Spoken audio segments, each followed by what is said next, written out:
14। अब इस क्वेश्चन में क्या है, हमें डायग्राम बुक के अंदर ऑलरेडी गिवन है क्वेश्चन के साथ, तो मतलब एग्जाम में 99% चांस है कि अगर ये क्वेश्चन आता है तो डायग्राम ऑलरेडी गिवन होगा, लेकिन बाय चांस 1% कंडीशन में नहीं आता है तो इसको अपने कैसे बनाएंगे।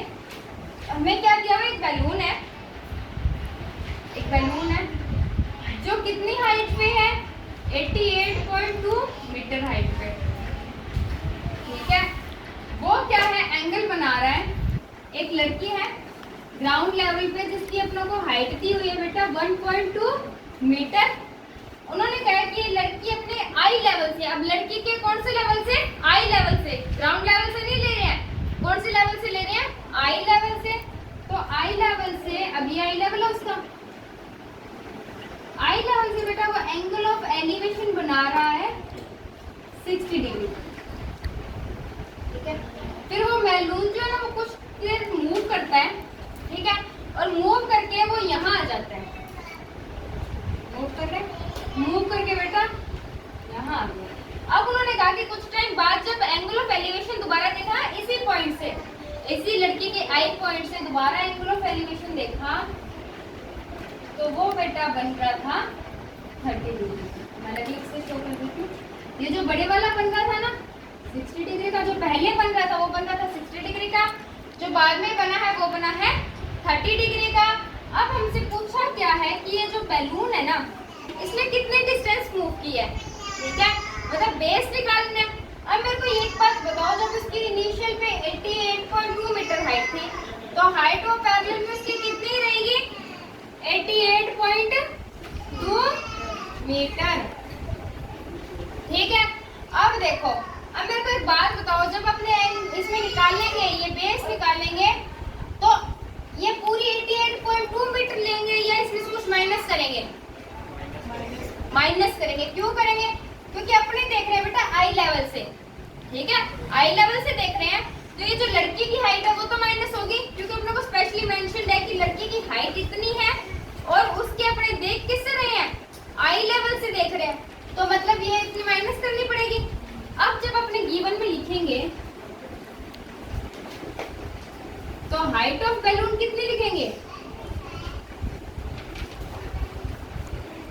हाइट ऑफ बैलून लिखेंगे बेटा 88.2 माइनस 1.2। अब पता लगा ये 1.2 माइनस क्यों किया, आ गया समझ। तो कितनी बच जाएगी 87 metre. Angle of elevation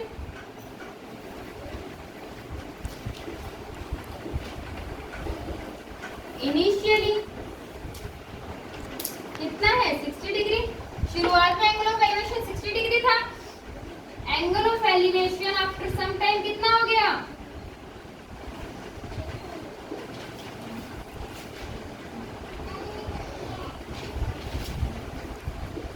angle of elevation after some time कितना हो गया 30 डिग्री, ठीक है।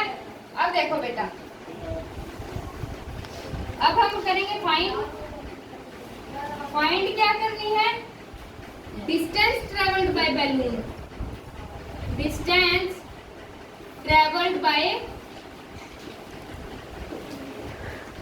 बैलून। तो इसकी पहले नेमिंग कर ले, ए बी सी डी और ई। अब बेटा फाइंड क्या करना है हमें, वही सी डी, फाइंड क्या करना है सी डी। अब देखो सॉल्यूशन करें इसका।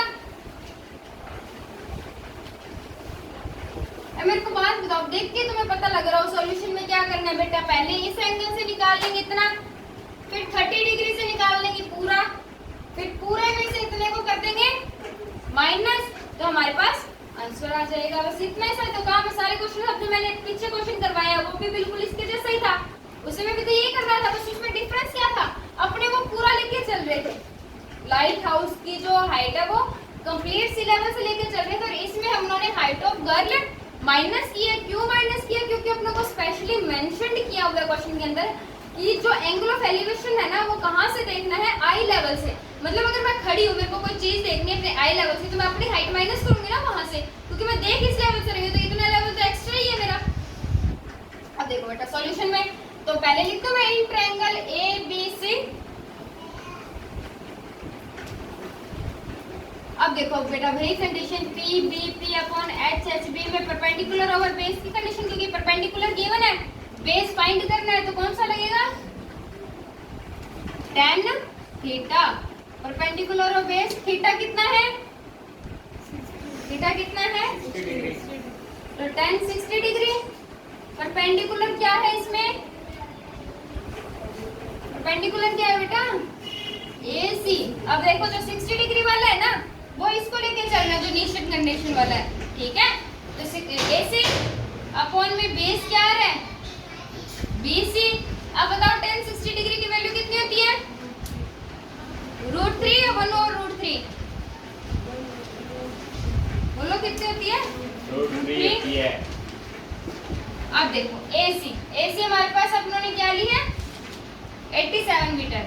अब बच्चे यही गलती करके आएंगे, डायग्राम में देखेंगे 88.2 मीटर है, वो यहाँ लिख देंगे। नहीं बेटा, अपने वो लेंगे जो उन्होंने फाइंड किया बैलून की हाइट आई लेवल से, ठीक है।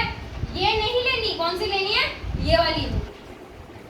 अपॉन में BC फाइंड करना है, तो मैं इसको इधर ले जाऊं और इसको अपॉन में ले आऊं, तो मेरे पास BC क्या आ जाएगा, 87/√3। अब देखो बेटा, डिवाइड में √3 आ रहा है, तो मैं क्या कर दूंगी, रेशनलाइजेशन।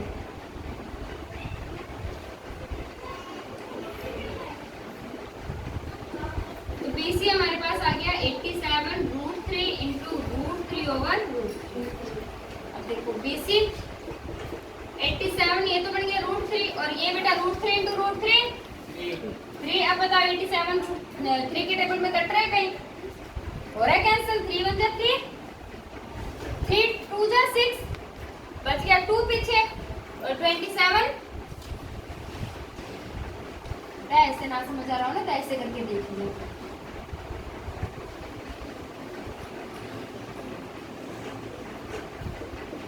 अब तो आ गया समझ है, ठीक है। ऐसे तो हमारे पास जो BC था ना बेटा, वो हमारे पास आ गया 29√3 मीटर।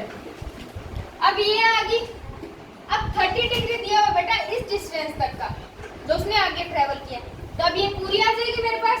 तो मैं ले लूं इन ट्रायंगल ABD EBD बेटा, EBD इन ट्रायंगल EBD, वही सेम प्रोसेस, क्योंकि बेस फाइंड करना है, परपेंडिकुलर दिया हुआ तो tan थीटा, तो परपेंडिकुलर ओवर बेस।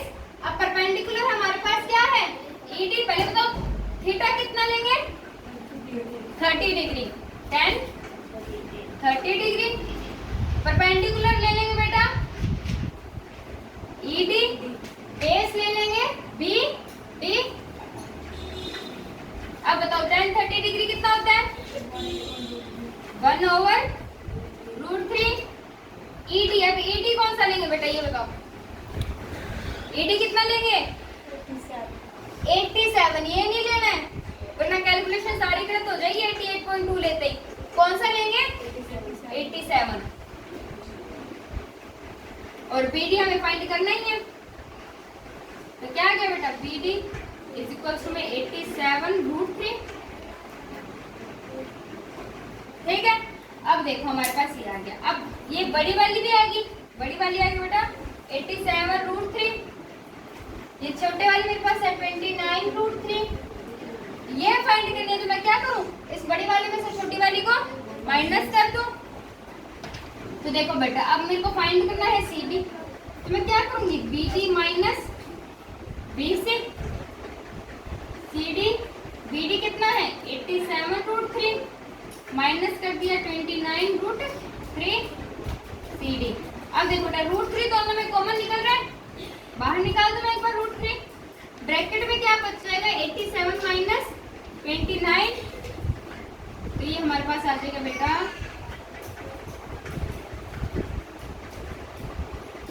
58√3 मीटर,